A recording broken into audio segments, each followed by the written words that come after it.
विधानसभा आरंभरू विरोधी हंगामा हुलुस्थुल हेउची गृह एसओं राज्यपाल पुओ माड मारिबा घटना को नहीं राज्य राजनीति एवं सरगरम होईछि।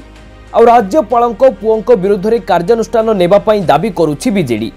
एने राज्यपाल अभिभाषण बेले गृह भितर विशृंखला सृष्टि करिथिबारु विरोधी दल नेतांकु गिरफ करने दाबी करथिले संसदीय व्यापार मंत्री मुकेश महालिंग। तांको कथाकु मध्य समर्थन करथिले क्रीड़ा मंत्री सूर्यवंशी सूरज। जो कथा राज्यपाल अभिभाषण समय घटिला ताहा दुर्भाग्यजनक अटे। गोटे दायित्ववान विरोधी दल पाखरु यह आशा करा जाय नहीं। जदि विरोधी दल आउ कहा इशारे चलुथिबे एवं निज बुद्धि लगाउनथिबे ताहाले एमिति कथा तांको पाखरु आशा करा जिवो। अन्यपटे एहाकु नेई काउंटर करिछि बीजेडी।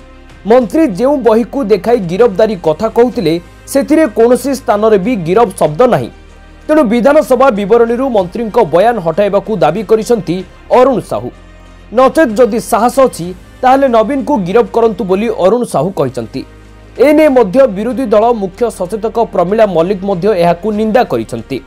एभली बयान देबा बंद न कले रास्तारे लड़ाई करिबे बोली कहिसंती। तेबे राज्यपाल अभिभाषण बेले विरोधी कक्षत्याग ए किछि नुआ कथा नुहे।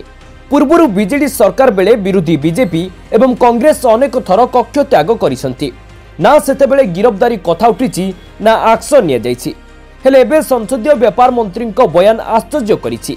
नवीन केवल विरोधी दल नेता नुहंती, गत 24 वर्ष धरी राज्यर मुख्यमंत्री रहिसंती।